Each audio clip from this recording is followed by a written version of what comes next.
I think too often we arrive at conversations with already an idea of how it's going to play out. Share your perspectives, take in other people's perspectives, find some common ground, and connect as human beings. Those walls start to come down where it's like, oh no, like people are starting to see into like what my world actually is.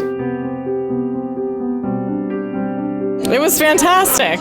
I was really impressed. The whole thing was really respectful, and I learned a lot from other people, and I hope that people learn something from me. When someone is saying something that's challenging to me, I want to understand it more. It's just so important to step aside and lead with curiosity. I really like that. And acceptance. Trusting that there's more than your own perspective. I think it's really important to take a moment to sit back and listen. Let me give them the opportunity to say where they're coming from and how they have these beliefs, because a conversation isn't a conversation if only one person is talking.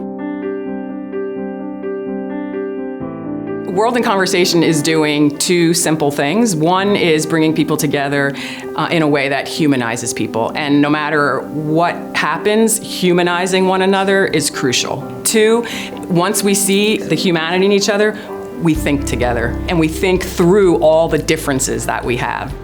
World in Conversation's roots are in Social 119, the sociology class on campus called Race and Ethnic Relations that Sam Richards teaches. After class, students would stand around in groups and talk about what the issues were that were coming up in class. And so then pretty quickly the idea came, like, we should probably have discussion groups.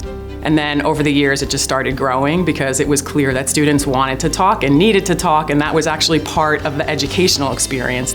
I'm always asking myself about human conflict because the stakes of it are so profound. The legacies of conflict are so profound. What can we do to make conflict constructive? Because there's nothing wrong with having different ways, different experiences, different hopes.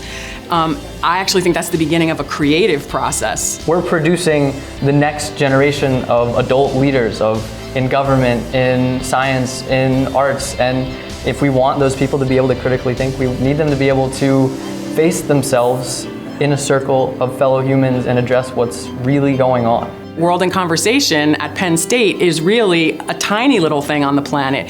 But if we could show the world the need for facilitated dialogue, that would be the vision, is that somehow this just catalyzes a movement. People learn from us and they take it into their worlds and they do it in ways that make sense in whatever context they're in.